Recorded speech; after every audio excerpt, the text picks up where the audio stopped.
The recitation of the history of the judges of Israel in the book of Judges was completed with the account of Samson. The remainder of the book relates two incidents that demonstrate the type of evil the children of Israel engaged in when they departed from the Lord. A key phrase for this section of the book is that there was no king in Israel, and everyone did what was right in his own eyes. These two incidents that conclude the book of Judges are generally believed to have occurred early in the period of the Judges, partly because Phineas, the grandson of Aaron, who defended God in the situation in the plains of Moab, was the high priest at the time of the second incident. The first account in these concluding incidents involves idolatry, violating the commandments of God about how to worship Him. The second account involves an act of sinning against a fellow Israelite in the manner of the cities of Sodom and Gomorrah. These events transgressed all the commandments as summarized in the Ten Commandments, demonstrating the depths to which Israel had fallen. I'm Brenda Cathcart, and this is the Promise of Rest.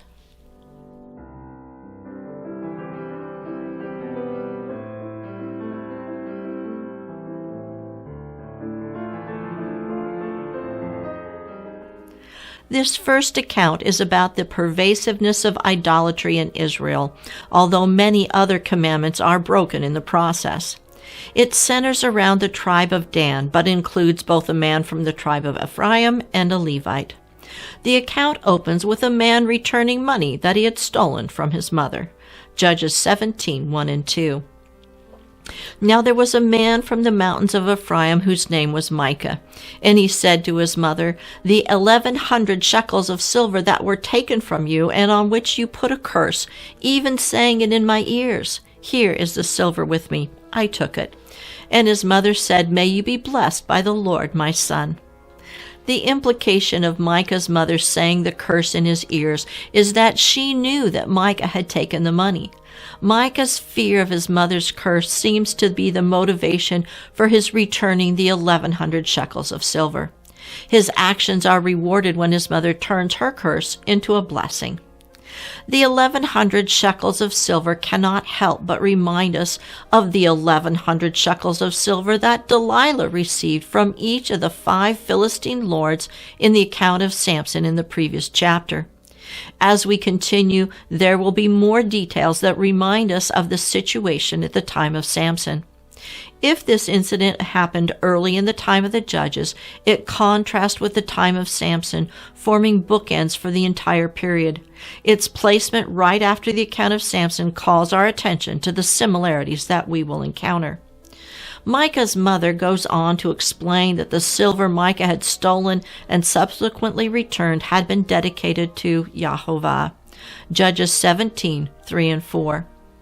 So when he had returned the 1,100 shekels of silver to his mother said, "I had wholly dedicated the silver from my hand to the Lord for my son, to make a carved image and a molded image. Now therefore I will return it to you." Thus he returned the silver to his mother. Then his mother took 200 shekels of silver and gave them to the silversmith, and he made it into a carved image and a molded image, and they were in the house of Micah. The first half of her statement sounds good. She dedicated the silver to the Lord. However, the second half is a complete contradiction. God told the children of Israel not to make any carved image to represent him.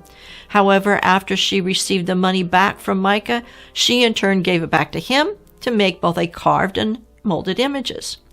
Micah then gave it back to his mother again, and she paid a silversmith 200 shekels to make the rest of it into an idol. That 1,100 shekels went back and forth before ending up in the hand of a man who had made it into an idol. Micah set the idols up in his house, creating his own house of God where he could worship. Judges 17:5 and 6. And the man Micah had a house of gods, and made an ephod and household gods, and anointed one of his sons who became his priest. In those days there was no king in Israel, but every man did that which was right in his eyes. Before the children of Israel came into the promised land, God gave them some latitude about where and how to bring offerings to God. Deuteronomy 12:5 tells them that once they enter the land, they are to seek the place that God chooses for them to bring their offerings.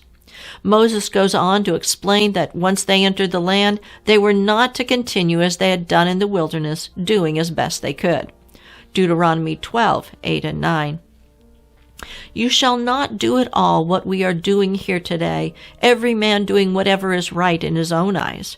For you have not as yet come to the resting place and the inheritance which the Lord your God is giving you. The place that God chose for his name when the children of Israel first entered the land was Shiloh. Shiloh was in the same mountains of Ephraim where Micah lived. Instead of going up to Shiloh to worship God at God's dwelling place in the tabernacle, he chose to create his own house of gods and furnished it with idols. As if that wasn't enough, Micah appointed his own son to act as a priest. Once again, this violated God's instructions. God had chosen the family of Aaron from the tribe of Levi to be his priest. To emphasize the depths to which Micah and his family had fallen, the spelling of Micah's name changes. His name in its original form is Micah-Yahu, number 4321 in Strong's Concordance, meaning who is like Yah. From the beginning of verse 5, when Micah sets up his house of gods, his name no longer includes God's name, Yah. The Art Scroll Commentary on Judges comments on this change of spelling.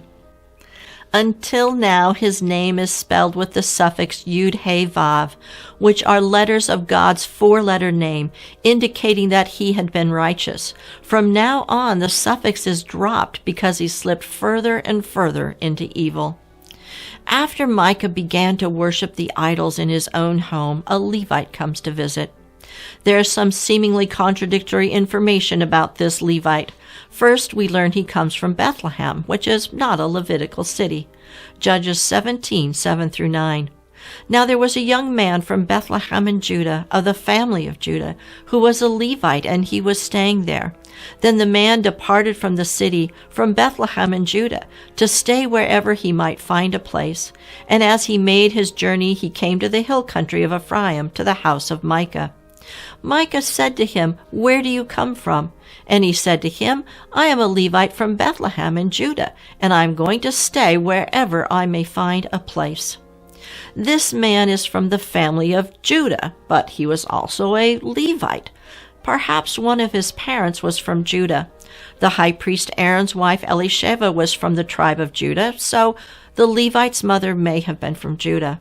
This implies that he may have been living with his mother's family and not his father's family. The question must be asked if he was raised with the knowledge of his obligation to serve in the tabernacle. His name is not given until the last verse in the account, where we learn his name is Jonathan, the son of Gershom. Judges 18:30. Then the children of Dan set up for themselves the carved image, and Jonathan, the son of Gershom, the son of Manasseh, and his sons were priests to the tribe of Dan until the day of the captivity of the land. Gershom was the name of Moses' son of the tribe of Levi. So why does the Bible say that he is the son of Manasseh? There is a hidden clue in the Hebrew manuscripts. The Art Scroll Commentary on Judges explains. In the word Manasseh, the letter Nun is suspended above the line, implying that the remaining letters, Mem, Shin, He, Moses, form an independent word. The Talmud, therefore, identifies Jonathan as a son of Gershom, who was a son of Moses, but out of respect for Moses, his name was camouflaged. The Latin Vulgate translation of the Bible agrees with this position and states that Jonathan is a son of Gershom, the son of Moses. Micah invited the Levite to stay and become his priest. Micah was proud of being able to have an actual Levite as his priest. Judges 17:12-13. So Micah consecrated the Levite, and the young man became his priest and lived in the house of Micah. Then Micah said, "Now I know that the Lord will be good to me, since I have a Levite as priest." Micah viewed the Levite Jonathan showing up in his house as a gift from God. Jonathan's name, number 3083, means Yahovah given or gift of Yahovah. However, Jonathan was merely a Levite. He was not a descendant of Aaron and thus was not eligible for the priesthood. Further, a priest of Yahovah was to serve God in his tabernacle, which was in Shiloh. The Bible reiterates that at this time there was no king in Israel. Judges 18:1. In those days there was no king in Israel, and in those days the tribe of the Danites was seeking an inheritance for itself to dwell in, for until that day their inheritance among the tribes of Israel had not fallen to them. When the tribe of Dan received their inheritance under Joshua, Judges 1:34 tells us that they were unable to drive out the Amorites and take possession of their allotted land. They decided to seek out a different part of the promised land that they could take easily, so they sent out 5 spies. Judges 18:2 and 3. So the children of Dan sent 5 men of their family from their territory, men of valor from Zorah and Eshtaol, to spy out the land and search it. They said to them, "Go, search the land." So they went to the mountains of Ephraim, to the house of Micah, and lodged there. While they were at the house of Micah, they recognized the voice of the young Levite. They turned aside and said to him, "Who brought you here? What are you doing in this place? What do you have here?" This is another connection to the account of Samson. Samson was also from the tribe of Dan, and his home was between the cities of Zorah and Eshtaol. In addition, the Philistines were ruled by a council of 5 lords, representing the 5 major cities of the Philistines. These 5 spies stopped briefly at Micah's house on their way to the northern part of the Promised Land. They recognized Jonathan. Perhaps he had passed through the tribal land of Dan as he sought a place to stay. The spies asked Jonathan to inquire of the Lord for them. Judges 18:5 and 6. So they said to him, "Please inquire of God, that we may know whether the journey on which we go will be prosperous." And the priest said to them, "Go in peace. The presence of the Lord be with you on your way." Again, we have a situation where it seems the correct choice is made. However, these 5 men inquired of the Lord, but they didn't follow the correct process for doing so. They inquired of a Levite using his own ephod, and not of the high priest using the Urim and Thummim. They brought their inquiry to the house of an idol, and not in the house of the Lord. Ezekiel tells us that God will not answer those who have set up idols in their hearts. Ezekiel 14:3. Son of man, these men have set up their idols in their hearts, and put before them that which causes them to stumble into iniquity. Should I let myself be inquired of at all by them? The spies believed Jonathan's assurance that the Lord approved of their journey. They continued their journey and found what they were looking for in the far north in the territory of Naphtali. The city of Laish was a peaceful city, and the residents did not expect an attack. The spies returned to Zorah and Eshtaol and gathered an army of 600 men to attack and take Laish. On the way, they decided to stop once again at Micah's house. Judges 18:14 and 15. Then the 5 men who had gone to spy out the country of Laish answered and said to their brethren, "Do you know that there are in these houses an ephod, household idols, a carved image, and a molded image? Now therefore consider what you should do." So they turned aside there and came to the house of the young Levite man, to the house of Micah, and greeted him. During this visit, they did not plan to peacefully inquire of the Lord. They planned to take the idols along with the priest as their own. The 5 spies went into the house of Micah and took all the items in Micah's house of gods. Judges 18:17. Then the 5 men who had gone to spy out the land went up. Entering there, they took the carved image, the ephod, the household idols, and the molded image. The priest stood at the entrance of the gate with the 600 men who were armed with weapons of war. The priest stood by while all this was happening. When he asked what they were doing, they told him to keep quiet, and then they offered him the job as priest over the tribe of Dan. Judges 18:19 and 20. And they said to him, "Be quiet. Put your hand over your mouth and come with us. Be a father and a priest to us.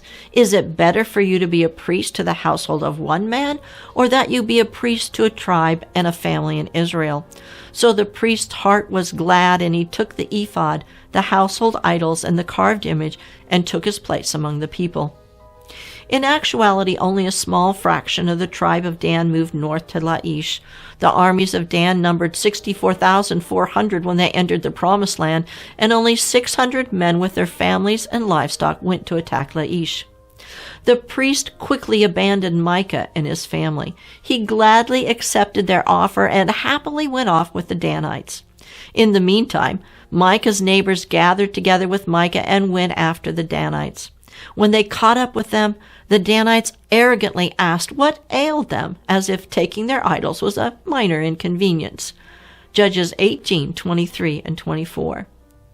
And they called out to the children of Dan. So they turned around and said to Micah, "What ails you that you have gathered such a company?" So he said, "You have taken my gods which I made, and the priest, and you have gone away. Now what more do I have? How can you say to me, what ails you?" Micah asked, "What more do I have?" indicating that his idols were his most valuable possession. Instead of putting his trust in Yahovah and worshiping him, he had put all of his trust in his idols, which he had made. They, of course, had no power to protect Micah or even themselves from being stolen. Isaiah would later remind Israel that their idols could not deliver them from being taken into captivity. In fact, their idols also went into captivity. Isaiah 46:1 and 2. Bel bows down, Nebo stoops. Their idols were on the beast and on the cattle. Your carriages were heavily loaded, a burden to the weary beast. They stoop, they bow down together. They could not deliver the burden, but have themselves gone into captivity. The Danites warned Micah and his neighbors not to try to take back the idols. They described themselves as bitter in soul. The Art Scroll commentary on Judges comments on the cause of their bitterness. Embittered over their lack of land for their families and determined to fight for Laish, they would not let anyone stand in their way. The Danites went up to Laish, took the city, renamed it Dan, built houses for themselves, set up Micah's idols as their own, and installed Jonathan as their priest. The Bible tells us that the place of these idols served as the center of worship for this particular family of Danites for centuries. Judges 18:30 and 31. Then the children of Dan set up for themselves the carved image, and Jonathan the son of Gershom, the son of Manasseh, and his sons were priests to the tribe of Dan until the day of the captivity of the land.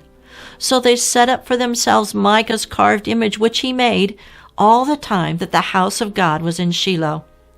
Verse 30 states that the worship of this carved image lasted until Israel went into captivity. But verse 31 states that it was only during the time that the tabernacle was in Shiloh. So how do we reconcile these two statements? 17th century theologian Matthew Poole shows that a careful reading of the text can reconcile these two statements. It is not said that the graven image was there so long, but only that Jonathan's posterity were priests to this tribe or family of Dan, which they might be under all the changes, even till the Assyrian captivity, sometimes more openly and avowedly, sometimes more cunningly, sometimes more secretly, sometimes in one way of superstition or idolatry, and sometimes in another, and in and after Jeroboam's time in the worship of the calves. He was doubtless very glad of them to gain reputation to his impious and absurd device. The Art Scroll commentary on Judges cites the sage's position on the period of time that these idols were worshipped in the city of Dan. Radak, Ralbag, and Abarbanel contend that it is inconceivable that such leaders as Samuel, David, and Solomon would have permitted a major center of idol worship to function in the land. Therefore, these commentators hold that the exile of our verse was the destruction of the tabernacle and the capture of the Holy Ark by the Philistines. With this reasoning, the worship of this particular idol may have ceased during the time of Samuel, David, and Solomon. However, the family of Jonathan still functioned as priests, perhaps as part of the priesthood that Jeroboam set up to worship the golden calf. In a bit of irony, when the Danites began their journey to Laish, they stopped at Kiriath Jearim in the tribal lands of Judah. Judges 18:12. Then they went up and encamped in Kiriath Jearim in Judah. Therefore they call that place Mahane Dan to this day. There it is, west of Kiriath Jearim. Because of their encampment, the place was called Mahane Dan, which means the camp of Dan. This place is interesting because these men of Dan who camped there would steal Micah's idols and set them up as their gods. 1 Samuel 6:21 tells us that after the Ark of the Covenant is captured by the Philistines and returned, it resided at Kiriath Jearim for 20 years. Despite the continual idolatry of this family of Danites, led by a descendant of Moses, God still chose Samson from the tribe of Dan to begin to deliver Israel from the oppression of the Philistines and to be judge over Israel. The correlations between this account and the account of Samson lead us to connect these accounts and contrast the idolatry of these Danites with the faithfulness of Samson and his family. I'm Brenda Cathcart for Moed Ministries International. Shalom and be blessed.